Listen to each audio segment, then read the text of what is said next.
Bienvenue à tous pour ce premier séminaire de rapide des mobilités en cette période de confinement et de distanciation sociale. Je tiens à vous remercier de vous être inscrits de participer à cet échange et cette session d'information sur les sujets qui tiennent à cœur à la fabrique des mobilités. Alors, Gabriel vient là de vous partager dans le chat le lien pour le pad collaboratif qu'on va utiliser pour la prise de notes. Alors, je suis Audric Agbo. Il est ingénieur en mécatronique, en master de spécialisation Smart Mobility à Télécom Paris à l'École des Ponts. Et je suis actuellement stagiaire à la Fabrique des Mobilités sur ce sujet, le sujet des badges numériques. Est-ce que pour tout le monde, la Fabrique des Mobilités, ça vous parle? N'hésitez pas à répondre par oui ou par non directement dans le chat. Est-ce que la Fabrique des Mobilités, pour tout le monde, c'est clair? Est-ce que tout le monde est au niveau des formations? Ok, d'accord. Oui, c'est parfait. C'est parfait. Alors, un petit rappel pour oui, pour tout le monde. Ok, donc un petit rappel rapide de mobilité, c'est l'association que vous connaissez qui rassemble les acteurs et actrices de la mobilité pour une mobilité plus responsable, engagée et durable. Alors, je partage mon écran pour les slides. C'est bon pour tout le monde? Ok. Alors, voici le déroulé du webinaire. On va très rapidement entrer dans la problématique du sujet qui nous amène au badge. Ensuite, on fera une immersion dans la découverte des Open Badges pour découvrir ce que c'est. Ensuite, je vous présenterai les francs succès des badges un peu partout dans le monde et en France. Ensuite, je vous présenterai la démarche et la réalisation de la fabrique des mobilités sur ce sujet et on fera une petite conclusion et une prospection d'action sur ce que la fabrique fait et fera très bien.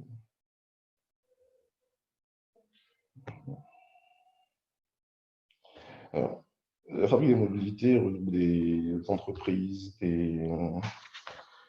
des indépendants, des bénévoles, des territoires, des porteurs de projets.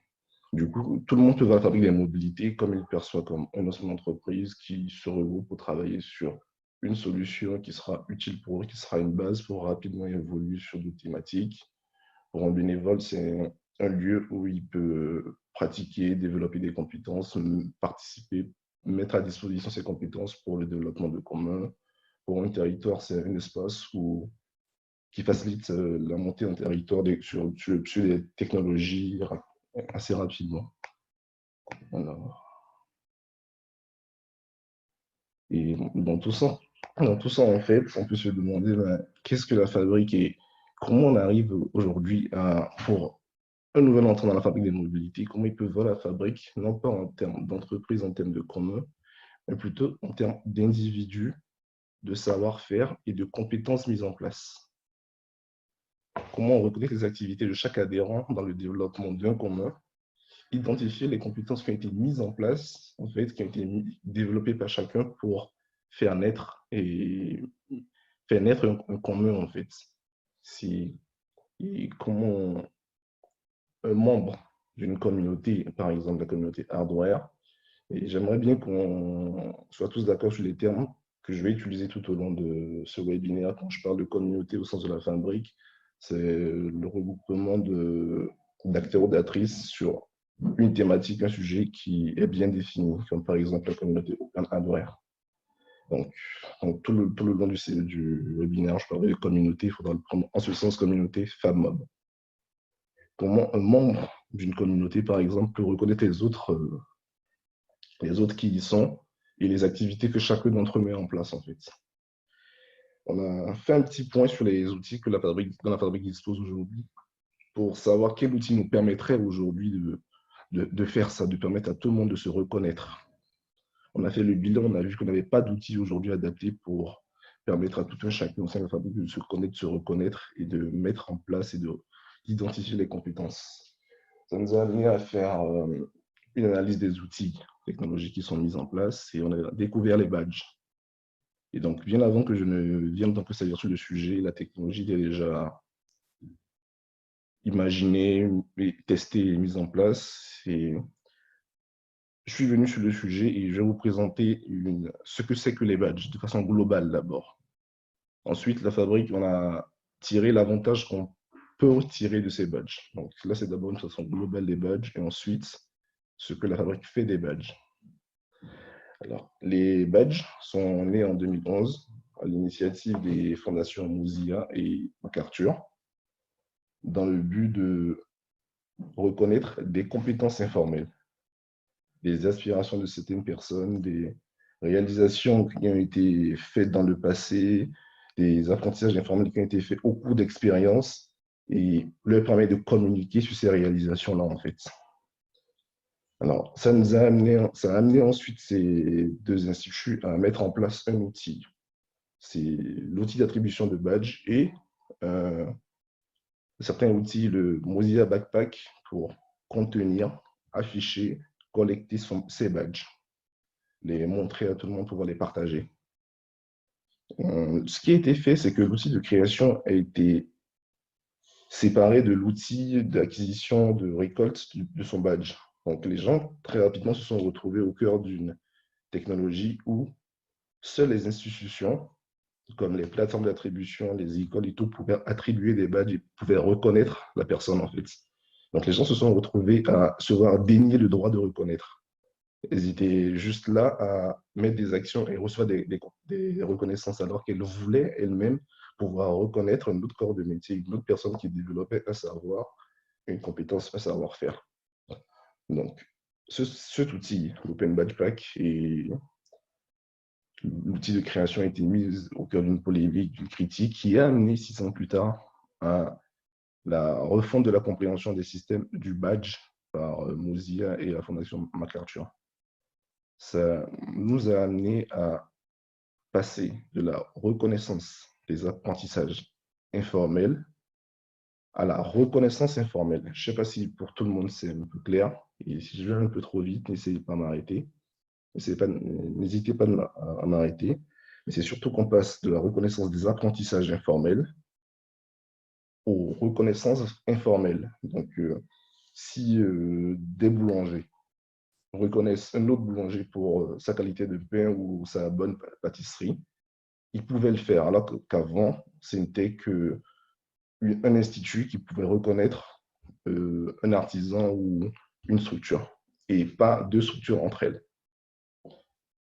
Ça nous a mené derrière certains outils comme Credly, Badger et Open Badge Factory, qui sont des outils de création, d'attribution et de récolte des badges. La fabrique aujourd'hui est partie sur un de ces 3 outils que j'aurai l'honneur de vous présenter plus tard. Alors, on va continuer notre immersion dans les badges et je vous fais une petite présentation de la carte d'identité de l'Open Badge. Je souhaite bien que vous fassiez attention sur certains mots que j'utilise comme communauté, reconnaître et Open Badge. Je pense que toute cette technologie du badge se focalise sur ce qu'on appelle reconnaître une compétence, reconnaître quelque chose d'informé. C'est le plus important à garder quand on parle de badge. C'est vraiment la reconnaissance d'un savoir, d'une connaissance qui est dite informelle. Alors, qu'est-ce qu'un badge numérique? Un badge numérique, c'est très simple. C'est une image et des métadonnées. Une image, ça peut être une icône, un design propre à l'entreprise, propre à l'institution, et des métadonnées qui seront rangées sous forme de fichiers JSON.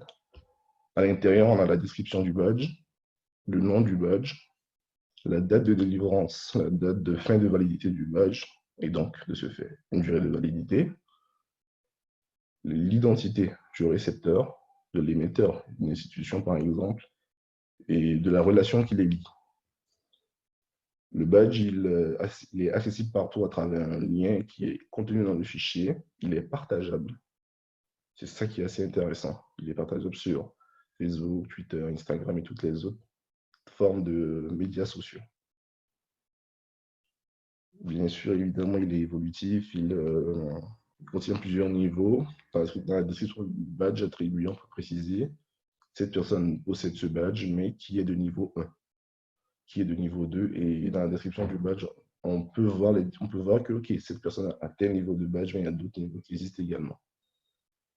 ce qui est assez aussi important à notifier, c'est que ces badges contiennent des preuves de validation pour attester de l'authenticité de ce badge qui est développé, qui est attribué à cette personne-là. Alors, je vais par la suite vous présenter les cas d'utilisation de ces badges et ce que ça a apporté aux différentes communautés qui les ont mises en place et l'avantage qu'ils en ont tiré. Juste avant ça, oui, on va d'abord parler des badges comme outils de conversation. Alors, quand une personne, membre, et là je vais commencer à recentrer la discussion sur la fabrique des mobilités tout doucement, c'est de préciser que membre aujourd'hui, il peut demander un badge à l'institut qui est la fabrique des mobilités ou la fabrique des mobilités directement peut attribuer un badge pour un truc qui a été vu, qui a été reconnu et qu'elle souhaite mettre en avant et reconnaître. Donc, le membre, il effectue sa demande de badge. Elle est ensuite traitée par la fabrique des mobilités qui vérifie que toutes les conditions d'attribution sont respectées. Ça peut être participer de façon effective au développement d'un commun, avoir mis la compétence data science ou open source en œuvre, ou ce genre d'informations-là. Et quand c'est vérifié, la fabrique des mobilités renseigne le badge et ensuite vient l'attribuer à la personne, au demandeur. Le membre en question récupère son badge dans l'outil Open Badge Pack ou tout outil et l'affiche.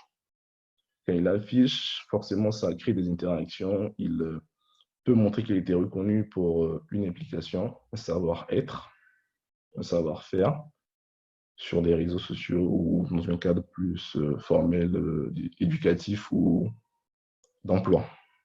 L'interaction qui est créée derrière, c'est qu'un tiers, autre que la fabrique des mobilités, se met à interagir avec ce badge-là, en fait, pour savoir qu'est-ce qui a été mis en valeur, qu'est-ce qui est mis en avant, qu'est-ce qui est reconnu. Donc, cette personne engage une conversation avec le membre, voit le contenu, et immédiatement, ça entame une discussion avec la fabrique des mobilités pour savoir quel est le lien entre la fabrique, cette personne, et qu'est-ce qui est mis en valeur. Donc, implicitement, ça engage aussi une discussion entre ce tiers et l'institution qui a délivré le badge. En ce sens, pour nous, on conçoit vraiment que le badge est un outil de communication. Il crée des relations et il crée des relations d'abord dans un certain temps, parce qu'il permet de reconnaître, mais aussi de découvrir cette reconnaissance et de la partager. Alors, les succès des badges, il y en a eu beaucoup. C'est le cas d'IBM qui a mis en place ce système de badge dans son institution à travers des formations certifiantes, non seulement pour ses employés, pour ses clients, mais également pour toute personne extérieure à IBM qui voulait des certifications, par exemple en sécurité réseau, en cloud, en data ou en tout autre système. Ils avaient déjà le système en place depuis quelques années, depuis quelques mois, et ils ont essayé de mettre en place les badges pour reconnaître et pour attester, en fait, pour certifier la participation à ces formations-là. Le résultat a été vraiment avantageux pour eux et vraiment palpable parce qu'on a remarqué très rapidement que de fortes augmentations, comme vous pouvez voir à l'écran, 129, plus 129% de participation de la part du milieu estudiantin. Plus d'étudiants étaient plus intéressés de savoir que je dispose d'une certification IBM dans un domaine assez précis et évolué. Plus de personnes, bien évidemment, qui participaient de base à ce cours ont eu plus d'intérêt, plus de motivation à aller jusqu'à la fin de ces cours-là. Plus 226% de personnes allaient jusqu'au terme de cette formation. Et implicitement, plus de personnes allaient jusqu'à l'examen final, excusez-moi, plus de personnes allaient jusqu'à l'examen final de passé. Et bien sûr, plus de personnes mettaient cette certification en avant dans le processus de recrutement ou tout autre. Alors, qu'est-ce que ça a apporté derrière IBM? IBM, très rapidement, au vu des résultats, a décidé de mettre cet outil au cœur d'un processus de recrutement, de gestion et de développement des ressources humaines, tout simplement. Donc, ils ont organisé pendant un bon bout de temps tout le processus de recrutement autour de ces certifications-là.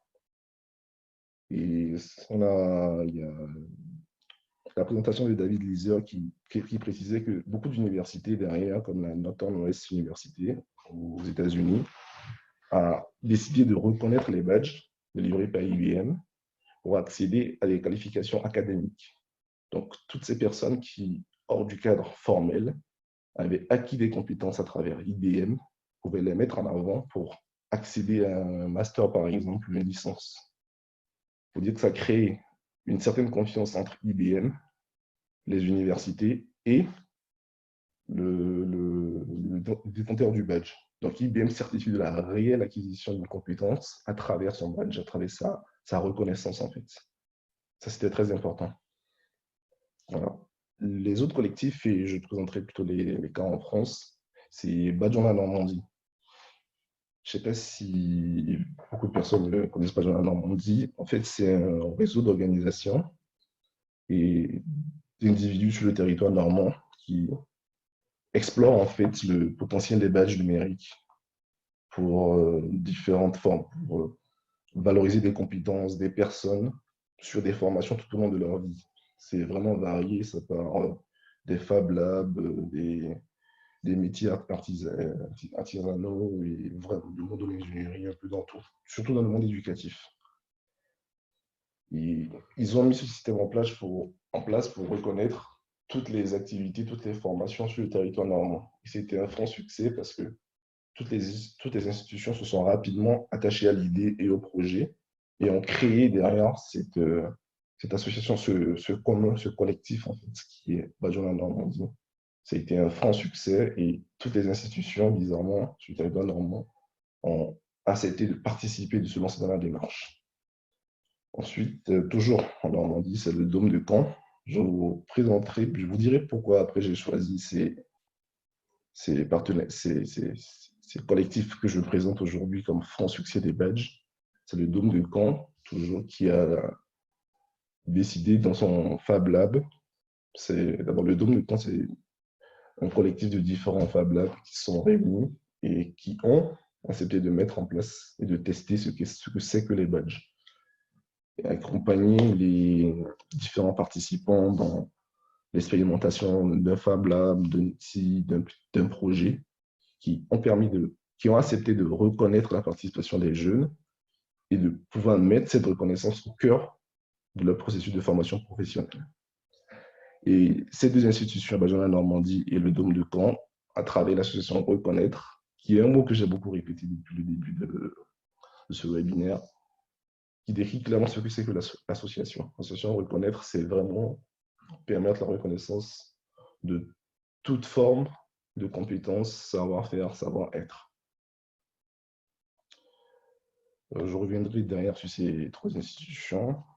Ensuite, il y a Open Law, que je pense que beaucoup connaissent ici, en Amandine. Open Law, c'est une association derrière qui réunit les différents acteurs du monde juridique ou du monde du droit, tout simplement. Et pour eux, j'ai eu à discuter avec Bertrand Cassard, le responsable de Open Law. Et pour lui, il m'a dit que le badge, en fait, leur a permis de mettre en valeur des compétences dites informelles. Et cette reconnaissance leur permettait derrière de suivre et de s'adapter au changement du métier du juriste qu'impose le monde du digital, en fait. En gros, pour eux, c'était d'accompagner la transformation des pratiques, des compétences juridiques, en fait, pouvoir suivre ces évolutions à travers les badges. Donc, eux, c'était identifier les évolutions et pouvoir informer les personnes et reconnaître que ces personnes s'adaptent au changement et les accompagner dans cette démarche-là, en fait. Pour eux, ça a été un franc succès. Ils ont eu 2-3 événements pour lancer les badges, pour faire adhérer leur communauté à ça. Et pour lui, aujourd'hui, c'est un franc succès. C'est toujours les badges, ce n'est jamais une année, 2 années d'expérimentation, c'est tout au long du processus. Donc, ils y sont encore et pour eux, c'est un franc succès. Ensuite, dans un cadre un peu moins formel, celui de la gamification. Je ne sais pas si ça vous parle un peu. Le terme en lui-même déjà.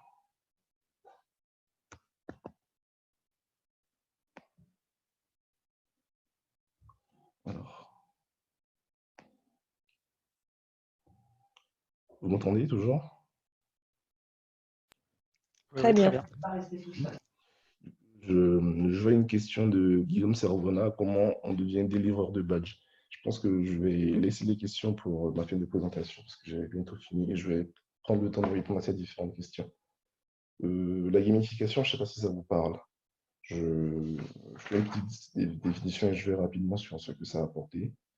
La gamification, c'est juste le fait de se servir de badge en fait, pour reconnaître un certain niveau d'avancement de façon ludique, pour permettre aux gens de, dès que vous passez une étape difficile, on atteste par un badge que vous l'avez fait pour vous motiver à toujours aller plus loin.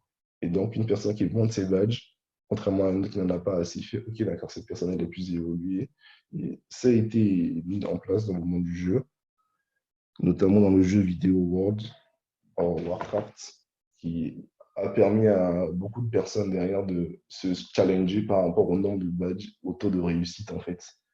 Et ça a amené beaucoup plus de personnes sur la plateforme. J'ai vu une étude dessus que je n'ai pas voulu trop mettre en place dans ces petites formations-là, mais c'est assez intéressant, l'impact des badges dans le domaine du jeu.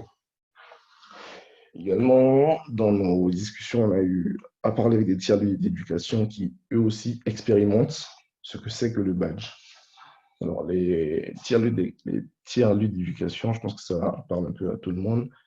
C'est juste des espaces physiques pour permettre de faire ensemble, de faire ensemble, de travailler du coworking, que ce soit des campus connectés, des ateliers de partage, des, des Fab Labs, des garages solidaires ou ce genre d'activité-là. Donc, également, on a été en contact avec eux et ils ont présenté leur démarche. Ils sont en train de le mettre en place. Et pour eux, le but, c'est de reconnaître encore une fois les activités, les disponibilités, les formations, le savoir-être pour permettre aux gens de co-travailler ensemble, pouvoir reconnaître ça pour les mettre en valeur derrière et créer un lien social en fait sur ces territoires ou ces lieux dits ces lieux dits d'éducation en fait.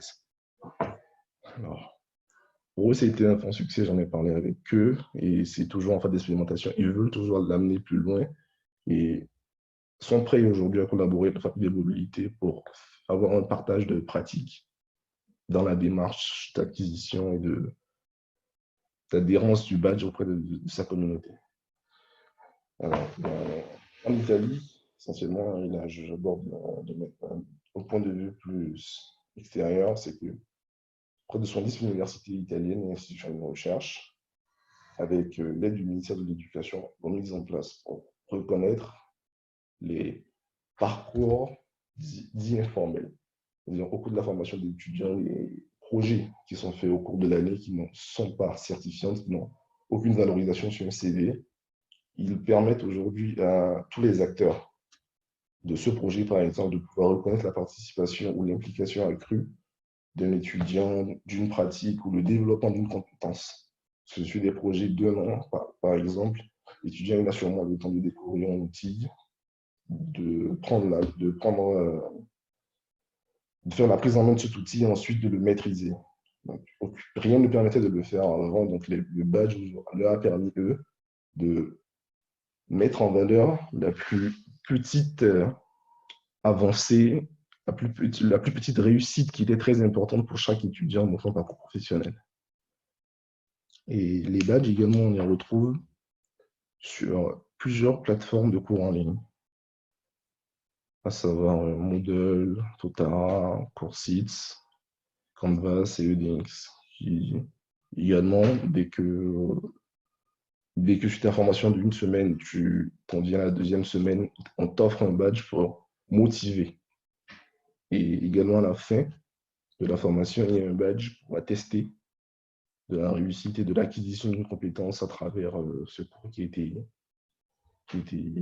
mis en ligne. Alors,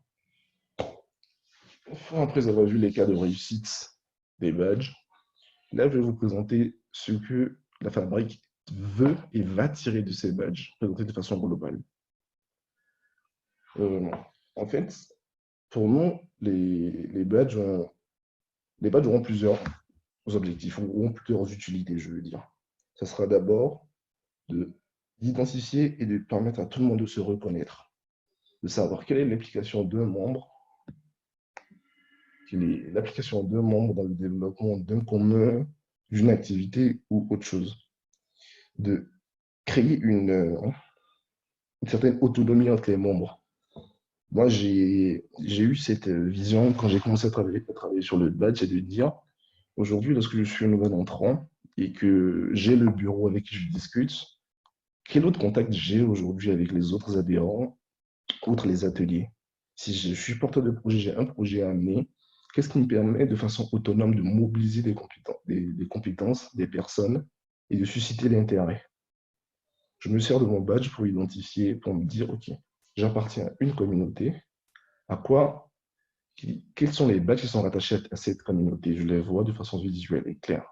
Qui sont ces personnes-là? Quelles compétences ils ont mises en place? Le badge derrière peut me les mettre en valeur. Et je peux choisir une- un panel de compétences à travers ces badges-là pour me dire, OK, moi, porteur de projet, je vois 5 personnes, 5 10 personnes, 10 personnes ou une communauté que je peux réunir sur un projet. Et derrière, je crée une communauté, je crée un projet. Et ils sont à même derrière de m'amener à réussir ce projet-là ou développer ce commun. Pardon. Donc, en ça, le badge permettra de créer une certaine interaction autonome. Passer le bureau, le bureau qui est aujourd'hui à disposition, mais permettre aux gens de communiquer directement entre eux par un outil visuel de reconnaissance de compétences, de savoir-faire. Le troisième objectif pour nous, c'est d'associer l'écosystème en fait à des projets, à des communs. Et bien évidemment, c'est implicite avec le précédent argument qui est de créer une interaction autonome. D'autre part, et c'est un objectif assez ambitieux, réalisable, qui est assez intéressant, c'est de faire de la fabrique des mobilités un lieu de reconnaissance de compétences informelles. Au cours du développement d'un projet, si certaines personnes se voient à même de dire, voilà, moi je suis spécialisé en data science par exemple, et qu'au cours d'un projet, j'ai pu développer des compétences en gestion de projet derrière qui ne sont pas reconnues dans mon cursus ou dans mon entreprise. Il y a une possibilité que la famille reconnaisse cette aptitude-là à avoir développé quelque chose de nouveau qui n'est pas de façon formelle reconnu. Et donc, les badges pourront permettre de, de reconnaître en fait ce talent, cette compétence qui a été mise en œuvre pendant l'expérimentation auprès de la fabrique. Et le dernier objectif, c'est de se servir de ces badges-là, en fait, pour repenser le fonctionnement de la fabrique et sur la conception du groupe communauté. Est-ce qu'aujourd'hui, cet outil peut permettre je me base encore sur la conception autonome des interactions, c'est de savoir est-ce que une communauté, ça se vit, est-ce que ça se vit en tant que personne qui répond sur des projets, qui est prêt à travailler sur des projets qui sont apportés, ou la personne elle-même peut dire, OK, j'ai été dans une position où j'ai pu voir comment ça s'organise, comment les projets sont apportés, les projets sont présentés, et j'ai eu l'occasion de me joindre à un projet, mais également de se mettre en position méta. Je suis cette personne qui amène un projet et qui va chercher d'autres personnes. Je suis cette personne qui voit un projet qui est lancé, mais qui me met en position de gestionnaire pour aller récupérer, pour aller motiver, pour aller chercher d'autres personnes qui ont peut-être le même centre d'intérêt pour revenir, pour les faire, comment dire, adhérer en fait à ce projet-là en fait. C'est un peu ça. Alors, dans la démarche, on a préféré badger les pratiques et pas les compétences. Derrière, on peut se dire, OK, les badges permettront juste, comme j'ai dit, comme j'ai répété plusieurs fois, de reconnaître des compétences, des savoir-faire. Mais on a eu beaucoup de discussions avec des professionnels du badge que ce soit l'association Reconnaître avec Serge Ravet et d'autres institutions qui avaient déjà développé des badges. Et on a compris que la démarche qui est de mettre en avant les compétences et de les badger n'était pas forcément la meilleure. Elle a amené dans un certain cercle vicieux et dans elle a apporté une certaine inutilité au badge en fait. Donc, nous, on a préféré dire on badge des pratiques plutôt que des compétences.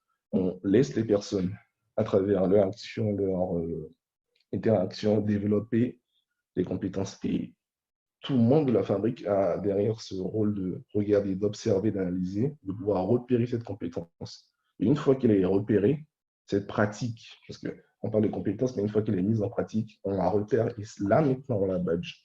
Donc on refuse de partir sur un référentiel, mais plutôt de laisser les pratiques évoluer, de les repérer et de les badger.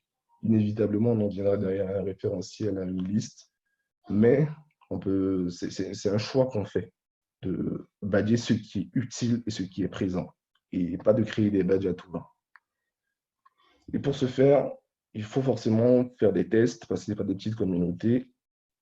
Et donc, on a choisi de cibler des petites communautés, peut-être de commencer avec la communauté de l'open hardware, de cibler des communs en cours de développement et de les badger, de voir comment ça se passe, de voir comment les adhérents se servent de leur badge, comment ils l'utilisent, comment ça crée de l'interaction, d'observer, de former les gens sur le sujet, de les accompagner, de communiquer dessus et de laisser les gens découvrir ce que c'est que l'outil et d'observer ce que ça permet de faire. Est-ce que nous, on a une conception, mais est-ce que les adhérents, dans l'utilisation, dans la pratique, ça marche? Est-ce qu'ils le sentent? Est-ce qu'ils le vivent en fait à travers ce badge? Et ces badges, derrière, nous, pour les mettre en place, on est parti sur deux technologies qui sont l'Open Badge Factory et l'Open Badge Passport. Il y a eu des études, un benchmark qui a été fait, des discussions toujours avec des professionnels, des comparaisons de benchmarks qui ont été faits. On est revenu, on a retenu l'outil qui est Open Badge Factory et Open Badge Passport. Ces outils derrière seront assez bien présentés derrière la communauté qui aura l'honneur d'être la communauté test pour accompagner le développement de ces badges-là. Alors, excusez-moi. Alors, je parlais des 4 communautés que j'ai précisées, que sont Badjon la Normandie, le Dôme de Caen et l'association Reconnaître et OpenLab. Actuellement, ce sont les communautés avec lesquelles on discute dans la démarche du badge, parce qu'ils ont déjà une expérience et n'ont pas hésité à nous faire des retours d'expérience, de bonnes pratiques et d'accompagnement dans notre démarche pour comprendre ce qu'est un badge, comprendre le besoin et l'utilité en soi. On est en bien de communication avec eux et ça nous a permis derrière de créer nos premiers badges qui sont sur le côté, qui sont toujours en phase d'expérimentation, mais j'ai trouvé important de les présenter quand même pour montrer que le sujet il tient à cœur, qu'il est en cours de développement et qu'il est assez intéressant. Alors, rapidement, on peut étudier, et très rapidement, avant que je ne termine, le contenu visuel du badge. C'est un picto qui permet de catégoriser le badge, le logo, le nom, d'identifier la communauté dans laquelle la personne apparaît, le thème et le texte qui se présente sur le badge. Je trouve que c'est assez important parce qu'il parle directement le badge. Tout à l'heure, je vous parlais du badge comme outil de communication. Le texte, en fait, sur le badge permet de dire clairement ce à quoi il sert, à quoi il est utile. Je contribue activement, je suis adhérente, j'ai fait ça. Et donc, quand on lit le badge, on peut dire je suis adhérente à la communauté de la fabrique des mobilités. Donc, c'est important derrière que le badge soit visuellement soit parlant et intuitif. Donc, c'est un peu là où on en est sur le sujet aujourd'hui de la fabrique des mobilités. L'outil il est pris en main et très bientôt, on aura une communauté test qui aura à découvrir les badges et à les expérimenter, à faire des retours sur l'interaction que ça crée, l'utilité et la vision à long terme qu'on peut faire de ces badges. Alors, je vais conclure et m'arrêter là pour laisser interagir. C'est que les badges aujourd'hui vont créer une dynamique dans la fabrique des mobilités, la façon dont on le perçoit. Mais cela va dépendre aussi des porteurs. C'est-à-dire, le badge, il est partageable sur les médias sociaux. Donc, un badge, en fait, il va tirer sa force de deux côtés. De la communauté dans laquelle il est, du nombre de personnes qui ont le badge, qui le présentent, qui font voir cette communauté au monde extérieur, mais également de la force que ce badge va apporter par les tiers, pour l'intérêt que ça va susciter de leur côté, pour reconnaître, pour accepter la reconnaissance qui a été mise en place et l'utiliser. Et derrière, le plus important aussi, que je veux bien que tout le monde retienne, c'est que, et ça c'est ce qui a été retenu de la discussion avec Open Love, ils nous ont fait comprendre que le badge, c'est un long processus. Donc, il est important derrière que tout le monde comprenne ce qu'est le badge et son utilité, la façon de l'utiliser. Donc, pour ça, il serait important pour nous d'accompagner les communautés, de leur faire comprendre ce que c'est, de laisser les interactions naître, d'attirer l'attention sur ce qu'on appelle reconnaître et observer pour derrière vivre en fait sa vie en communauté dans la fabrique. Découvrir ce que le badge peut apporter dans le concept de communauté au sein de la fabrique des mobilités.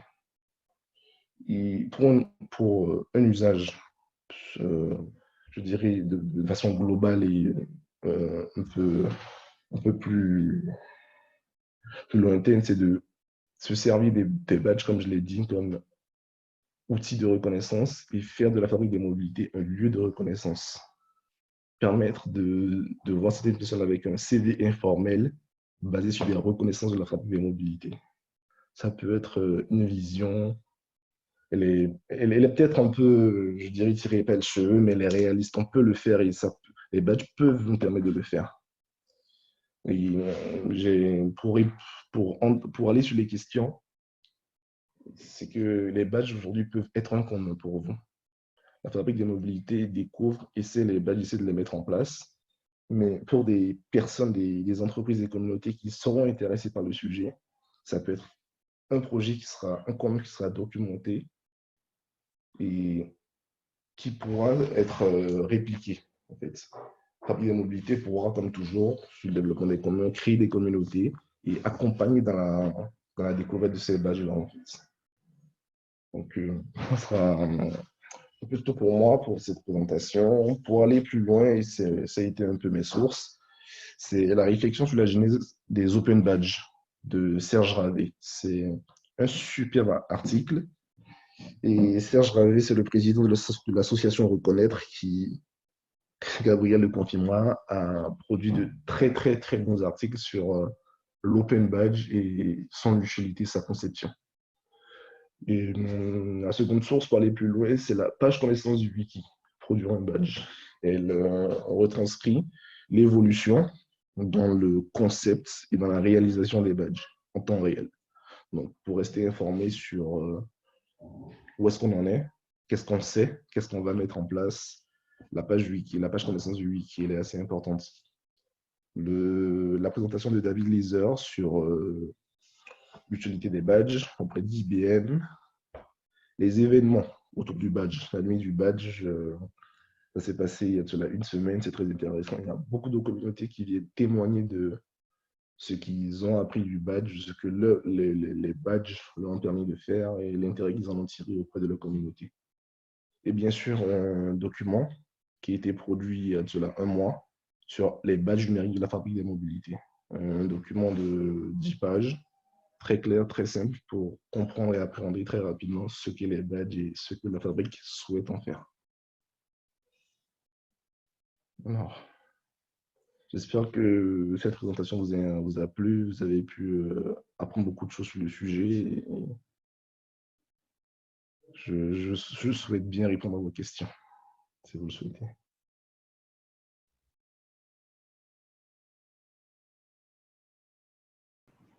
Merci beaucoup, Audric. Peut-être que s'il n'y a plus d'autres questions, on va peut-être pouvoir conclure.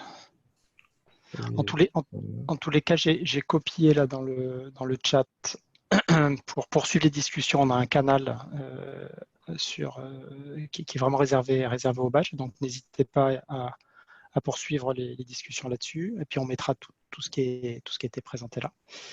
Et à nous faire voilà, des retours sur ne serait-ce que le design des badges, qui est quand même hyper important, puisqu'ils doivent être communicants. Et on va poursuivre ce travail-là.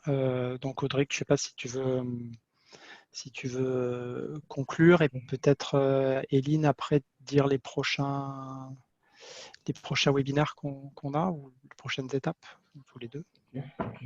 Juste pour conclure, pour moi, c'est vous remercier pour la participation, pour vous orienter vers les documents qui ont été produits actuellement sur la page connaissance du wiki qui regroupe l'avancée et surtout le concept. C'est-à-dire, ce n'est pas juste une page où on présente ce qui est fait, mais on essaie de mettre d'expliquer la façon dont on souhaite développer. Donc, c'est vraiment toute la conception, toute l'approche qui est sur la page connaissance du wiki. Je pense que c'est assez important. Derrière, si vous souhaitez, si vous êtes membre de la Fabrique des mobilités sur une communauté que vous souhaitez derrière être les premiers expérimentateurs du badge, n'hésitez pas à nous le faire savoir. Ce sera un plaisir d'avoir des gens qui sont déjà prêts et déterminés sur la technologie pour essayer de la mettre en place. Merci beaucoup. Merci Audric. Bonjour à tous et à toutes, ceux que je n'aurais pas salués. Pour votre information, à 11h vendredi 17, donc vendredi de cette semaine, la Fabrique va faire un webinaire donc, sur l'open source et les logiciels open source. Donc ce sera Maël, notre collègue, qui le dispensera. Vous êtes les bienvenus. Le lien d'inscription, vous pouvez le retrouver sur le wiki, sur la page des ateliers. Et sinon, le mardi 21, nous offrons une formation de prise en main des outils de la Fabrique à nos adhérents. Donc, idem, le lien d'inscription sera sur le wiki, sur la page des ateliers. Voilà.